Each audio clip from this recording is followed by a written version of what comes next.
இந்த காலச்சக்கரம் மிக மிக வினோதமானது நண்பர்களே. 20 வயசுல இதுதான் வேணும்னு தோணும், 30 வயசுல இது வேணும்னு தோணும், 40 வயசுல இதுவே போதும்னு தோணும், 50 வயசுல இது இல்லனா கூட பரவாயில்லன்னு தோணும், 60 வயசுல எது இல்லனாலும் பரவாயில்லன்னு தோணும், 70 வயசுல எதுவுமே வேணாலும் தோணும், 80 வயசுல இந்த உயிர் எப்போ போகுமோன்னு தோணும்.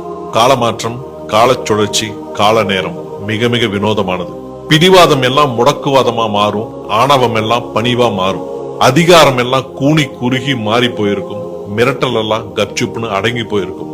எது வேணும்னு நாம ஆளா பறந்தோமோ அதையே தூரமாக வைத்து பார்க்க தோணும்.